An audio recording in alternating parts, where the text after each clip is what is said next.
Assalamualaikum warahmatullahi wabarakatuh. Salam persaudaraan bagi teman-temanku semua.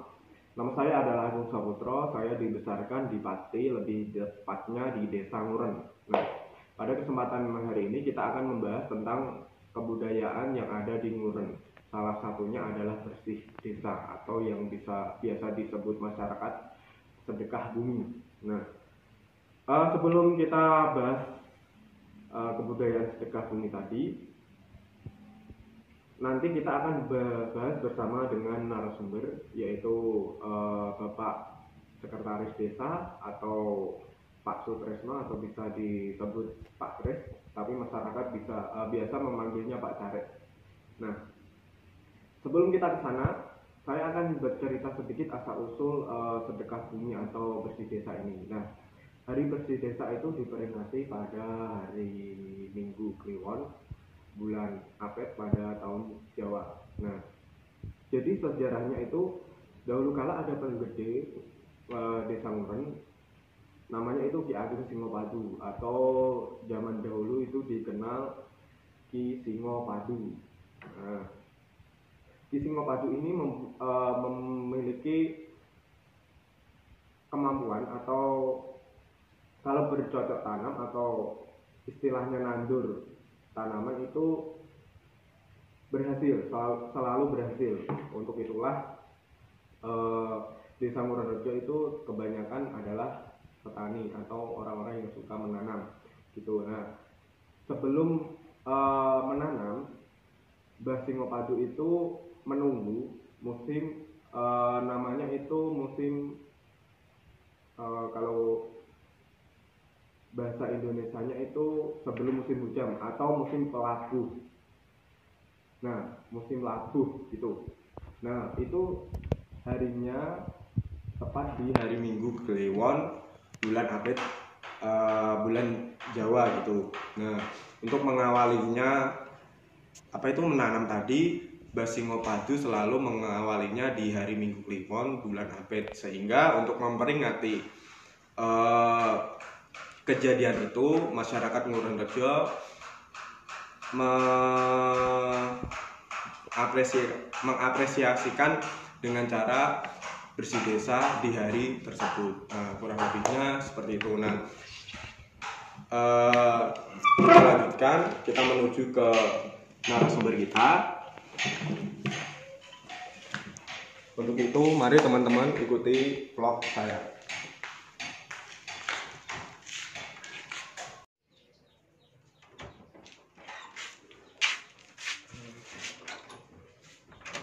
Nah, teman-teman, karena sekarang musimnya pandemi corona, nanti kita akan menggunakan masker saat wawancara. Nggak apa-apa ya, saya izin menggunakan masker karena ini adalah anjuran pemerintah dan anjuran pemerintah desa juga. Untuk itu, simak terus vlog saya. Ayo.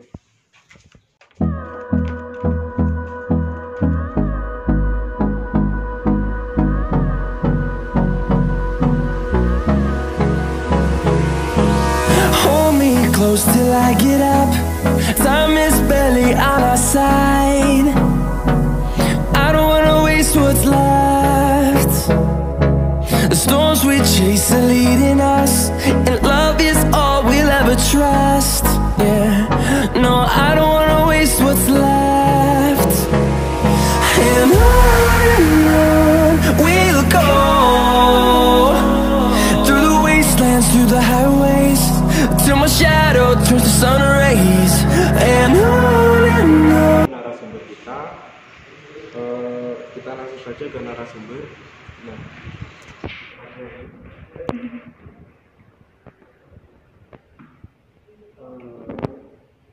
selamat siang. Dengan Pak Sutresno atau Pak Caret.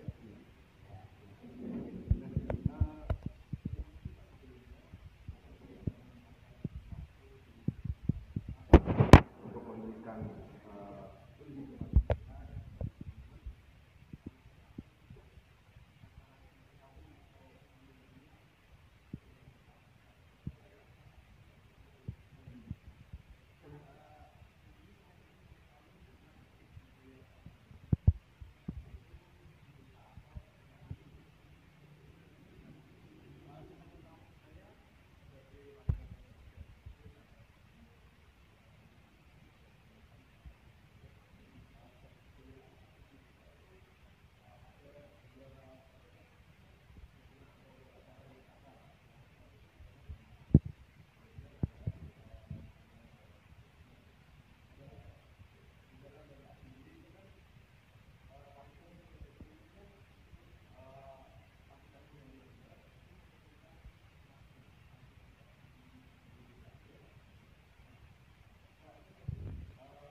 RT dan masyarakat Desa Rejo.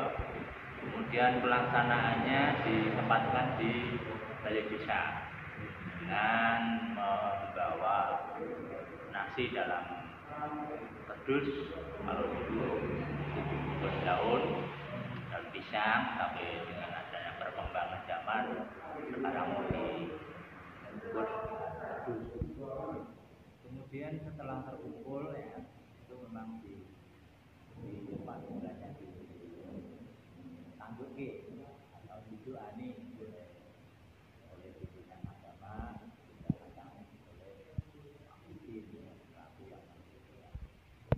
Dan ini juga apa ya, dilaksanakan rutin karena ini adalah kegiatan yang wajib dalam kampung. Kemudian kalau tadi disinggung setelah acara bacaan atau berdiri selesai, para hadirin yang mengikuti acara berebut nasi itu sebenarnya berebutnya ini tidak dari dulu, hanya perkembangan sekarang saking banyaknya yang mengikuti, kemudian petugas atau panitia kualan untuk membagi satu persatu. Makanya mereka saling berebut. Sebenarnya kalau mau tertib akan mendapatkan bagian semua, karena bacaan atau berkat yang diselenggarakan dalam kampung ini diikuti seluruh warga. Itu banyak sekali. Hanya saja kadang-kadang pengunjung bahkan yang dari luar desa merasa khawatir tidak kebagian, sangat berebut. Ini bukan tradisi. Yang menjadi tradisi ini bacaannya, karena ini dikandung maksud bacaan ini sebagai ritual tolak bala tahun sekali agar kita terhindar dari mara bahaya, penyakit, bencana dan sebagainya. Kemudian bacaan tahun baru ini juga dikandung maksud apresiasi atau wujud dari rasa syukur warga Desa Rejo atas karunia ilahi yang diberikan tanah yang subur, bisa digunakan untuk cocok tanam, menghasilkan penghasilan yang bisa digunakan untuk sumber nafkah penduduk kita. Sehingga penduduk Rejo ini dulu hingga sekarang mayoritas mata pencahariannya dari dunia petani. Jadi ada makna yang bisa diambil dari kegiatan bacaan ini, di samping melestarikan tradisi bacaan yang sudah ditinggalkan para guru kita, juga maksud untuk tolak bala dan yang berikutnya juga sebagai wujud. Kemudian kaitannya dengan wayang ini memang kegiatan utama juga dalam sedekah bumi dari dulu ke sekarang. Setiap ada sedekah bumi di desa kita ini menyelenggarakan atau mengadakan pertunjukan wayang kulit. Wayang kulit ini dengan lakon atau cerita Senotani. Senotani ini ada hubungannya dengan keadaan atau sosial budaya masyarakat yang tadi saya sebutkan bahwa warga Rejo ini kebanyakan petani. Dari dulu hingga sekarang ini mayoritas petani. Dalam cerita lakon Senotani tersebut itu kan ada kisah bagaimana tata cara menanam padi yang dilakukan oleh Dewi Sri, yang mana kita ketahui Dewi Sri ini juga sering disebut Dewi Padi. Ini yang kita bisa ambil bahwa orang Muren yang mayoritas sebagai petani ini meniru ajaran yang telah ditinggalkan lewat wayang tadi, yaitu ajaran cocok tanam, menanam padi. Namun perkembangan rasa memang saat ini sudah banyak yang beralih ke tanaman yang lebih menguntungkan menurut perhitungan para petani, sehingga lahan pertanian yang untuk padi ini semakin sedikit dan beralih ke tanaman walau hijau maupun hortikultura seperti bawang merah yang akhir-akhir ini menjadi produk unggulan pertanian di desa. Jadi semangat bertani yang dicocokkan oleh Dewi Sri maupun Seno, nah ini yang diambil oleh para warga dusun Mojo, para petani khususnya, untuk selalu bercocok tanam, mengolah tanah pertanian di desa kita ini untuk menjadi lahan petani. Saya kira seperti itu yang bisa kita update dari makna wayang kulit yang selalu mengambil lakon senotani. Jadi lakon senotani itu adalah menggambarkan masyarakat Wonorejo ya teman-teman. Nah, selanjutnya nih Pak, tadi kan kalau nggak salah nih sedekah bumi atau bersih desa itu kan mesti ada wayangnya atau pertunjukan wayang. Nah, itu kenapa sih Pak kok harus ada wayang? Filosofinya bagi desa itu apa ya? Masih gini ya. Jadi riwayatnya zaman dulu belum banyak kesenian atau kebudayaan seni. Ya, yang ada yang dulu ada itu memang wayang, karena ini wayang kulit ini sudah sudah dikenal oleh masyarakat mungkin sejak adanya kisah Bharatayuda dan Mahabharata, sehingga ulang. Kenapa ini wayang? Ini juga bisa kita ambil bahwa di situ ada hubungan antara sang pencipta dan makhluk. Dalam wayang itu ada dalang dan ada wayang, wayang kulitnya. Ini dikisahkan bahwa dalang ini ibaratnya seperti sang pencipta. Wayang ini adalah makhluk hidup manusia-manusia yang ada di dalam. Jadi semua perilaku, gerak-gerik, dan apa yang dilakukan oleh wayang ini semuanya tergantung pada dalang. Filosofi yang kita ambil bahwa manusia hidup di dunia ini hanya bisa berusaha, berikhtiar. Semua yang menjalankan itu adalah Tuhan Yang Maha Esa selaku Sang Pencipta. Kita bisa melihat kadang wayang ini jaya dalam peperangan, kemudian wayang ini kalah, wayang ini mati. Ini kan semua tergantung dalang. Ya, sama seperti kita sukses, kadang kita senang, kita sedih, kita menang, kita kalah. Nah, dalam dunia kehidupan ini semua manusia hanya mencari Tuhan yang itu gambarannya seperti itu.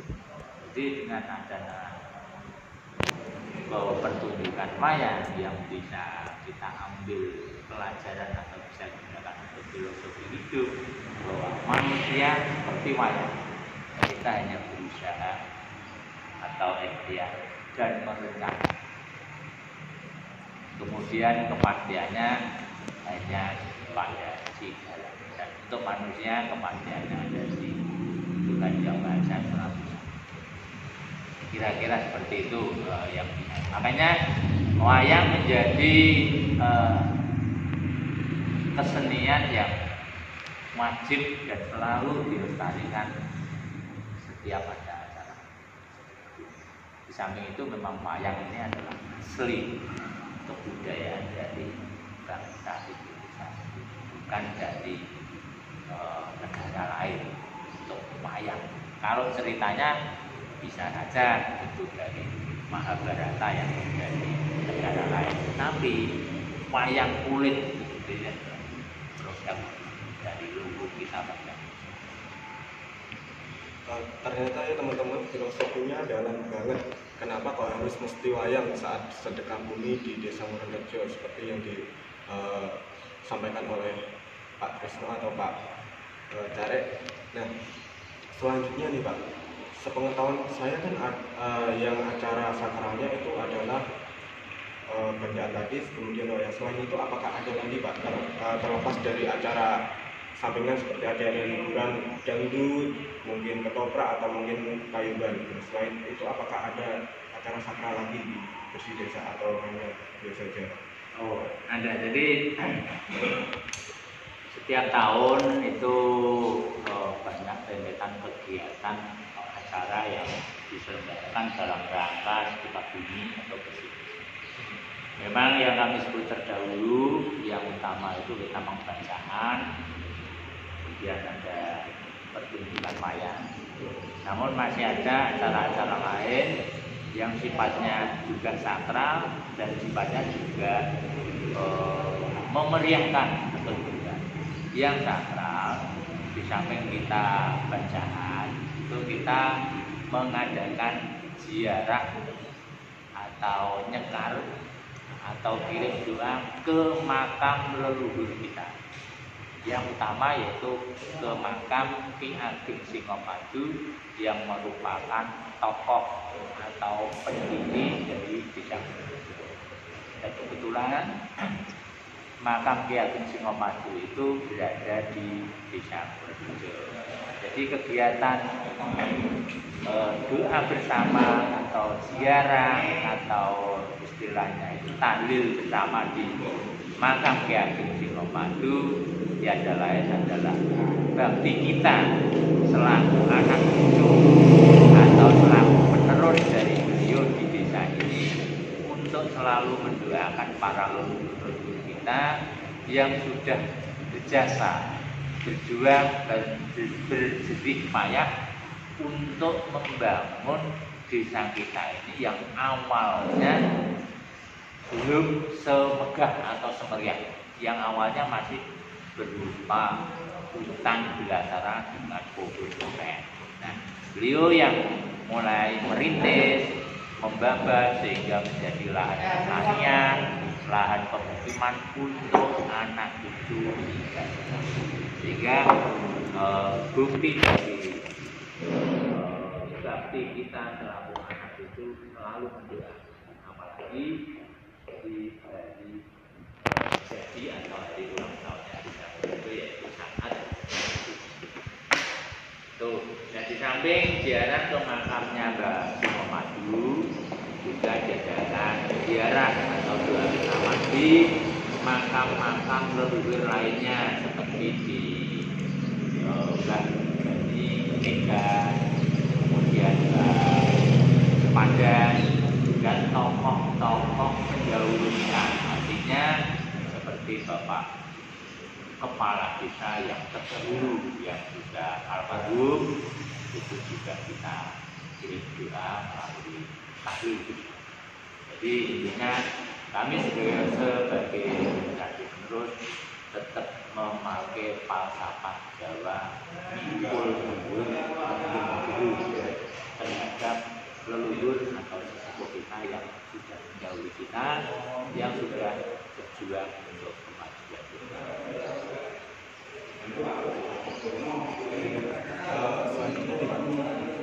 Apa sih yang bisa diambil dari Bersih Desa ini Pak sebagai mewujudkan karakter warga Muran gitu loh Pak? Oh, lewat Bersih Desa ini karakter yang keluar itu seperti ini dari Desa Muran, itu menurut Bapak gimana Pak? Oke, ya. Jadi karakter yang pertama yang bisa kita petik dengan adanya sedekah. Yang pertama, kita selalu menjaga dan melestarikan peninggalan leluhur, yaitu tradisi desa, atau kalau bahasa sekarang kita asal usul desa. Jadi desa itu sesuai dengan undang-undang desa juga harus menjaga apa yang menjadi hak wewenang asal usul desa. Ya, karena sedekah bumi ini kan sudah dari dulu turun menurun, ini harus kita jaga kelestariannya, jangan sampai tidak ada sedekah bumi karena ini memang peninggalan para leluhur. Yang kedua, bahwa dengan adanya sedekah bumi yang diselenggarakan bersama pemerintah desa, lembaga desa dan masyarakat desa, kita bisa memetik bahwa dengan sedekah bumi ini kita bisa menunjukkan rasa persatuan, ya, dan kesatuan dari masyarakat. Kemudian berikutnya yaitu adanya rasa kegotong royongan. Ini yang menjadi ciri khas masyarakat desa. Bahwa kami sebut tadi sedekah bumi diselenggarakan bersama pemerintah desa dan masyarakat. Artinya masyarakat se-desa Muda ini secara bergotong royong menyelenggarakan agar sedekah bumi ini tidak punah. Karena ini merupakan tradisi atau negara. Kemudian masih ada juga hikmah lain yang kita petik bahwa tadi kami sebutkan bacaan sedekah bumi ini diikuti dan diselenggarakan oleh seluruh masyarakat desa Muda, yang berarti kita berlatih untuk bersatukan. Apalagi ini tadi berkat atau bacaannya ini juga diberikan kepada warga desa lain, desa tetangga yang mau atau hadir ikut di acara. Ini juga kita melatih atau mendidik masyarakat untuk selalu suka. Jadi banyak hal yang hanya bisa kita petik, namun yang utama tadi yang kami sebut yaitu melestarikan tradisi atau budaya, kemudian rasa persatuan dan sedekah bumi itu bisa tertanam rasa itu, kemudian rasa kegotong royongan masyarakat juga bisa kita tanam melalui kegiatan sedekah bumi. Dan yang terakhir tadi yaitu berlatih untuk selalu bersama. Ternyata dalam sekali teman-teman. Nah terakhir nih Pak, ada nggak Pak pesan dari Bapak buat seperti saya dan teman-teman muda terkait dengan kebudayaan yang sekarang Bapak sendiri tahu bahwa anak-anak muda seperti saya dan teman-teman itu sudah mulai goyah terkait kebudayaan dari luar, hampir meninggalkan kebudayaan asli sendiri. Nah, kira-kira pesan Bapak buat saya dan teman-teman itu apa? Oke, terima kasih. Yang namanya kemajuan zaman memang tidak bisa kita hindari dan globalisasi berpengaruh ke generasi kita. Artinya mau tidak mau kita memang harus mengikuti kemajuan zaman. Kalau tidak mengikuti bisa dibilang nasib kita kegilaan. Tapi ada satu rambu-rambu yang harus kita pegang, bahwa kemajuan zaman yang tersebar melalui globalisasi ini kita harus pandai-pandai memfilter, harus pandai-pandai menyaring, ya kan? Kebudayaan intek apapun yang dari luar, ya, yang tidak sesuai dengan kepribadian masyarakat desa kita, tidak sesuai dengan kepribadian bangsa Indonesia, ya harus kita hindari. Tapi yang positif dan sesuai monggo kita terima, karena itu bentuk daripada kemajuan. Jadi walaupun semaju apapun kita harus tetap berpegang yang namanya ciri khas, ya, atau identitas kepribadian bangsa Indonesia, yaitu pertama persatuan dan kesatuan. Jadi zaman yang maju jangan sampai persatuan kita ini malah terbelah. Kegotong royongan, karena ini sudah menjadi karakter atau kepribadian masyarakat Indonesia, juga masyarakat. Jangan sampai kita menghilangkan yang sifatnya itu kegotong royongan, persatuan dan yang ketiga yaitu rasa kepedulian. Ya, rasa kepedulian untuk anak-anak muda ini harus ada. Saya mengutip pepatah Jawa, anak muda itu boleh dibilang atau dibilang wani kaduk kurang gugur, wani kaduk kurang gugur. Beraninya oke, tapi kepeduliannya kadang-kadang, nah ini bisa saja menjadi bumerang. Artinya bahwa anak muda yang dinamis, energi, yang cerdas, yang selalu ingin maju, tetap harus punya rasa kepedulian.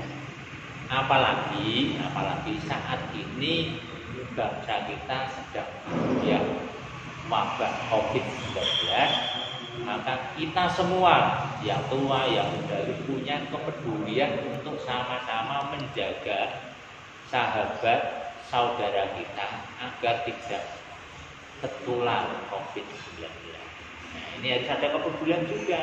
Kalau pemerintah menganjurkan kita jaga jarak, ya kita upayakan jaga jarak, pakai masker juga harus kita pakai. Sementara di rumah aja, kita juga harus ikutin di rumah. Kenapa? Wabah itu tidak hanya menyerang diri kita sendiri, tapi bisa menyerang orang-orang yang dekat dengan kita, orang-orang yang sayang dengan kita, karena kedekatannya bisa betul. Apalagi COVID-19 ini tidak bisa dilihat dengan kasat mata, sehingga sulit untuk mengetahuinya. Nah, antisipasinya itu kita harus punya peduli dengan para pejuang kemanusiaan yang mencegah corona dengan ikut membantu mereka menangkal corona. Ini yang bisa kami pesankan untuk generasi muda. Jadi intinya yang muda yang berkarya, ya, tapi jangan lupa kita untuk selalu menjaga jati diri atau kepribadian dari bangsa Indonesia, yaitu rasa persatuan, rasa kegotong royongan, dan peduli kemudian. Itu yang bisa kami pesankan. Terima kasih Pak atas waktunya. Teman-teman, itu ada sedikit tadi ngasih tahu atau menimba ilmu dengan Bapak Tresno atau Bapak Caret. Nah, pesannya itu pada kita semua, terus khususnya saya dan umumnya adalah kepada teman-teman, bahwa yang muda itu yang berkarya, tapi jangan lupa untuk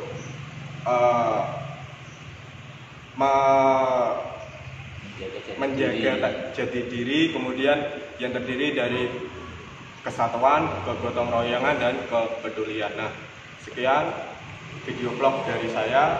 Apabila ada tutur kata atau ucapan yang kurang berkenan di hati teman-teman, saya minta maaf, dan terima kasih juga atas waktunya ya Pak.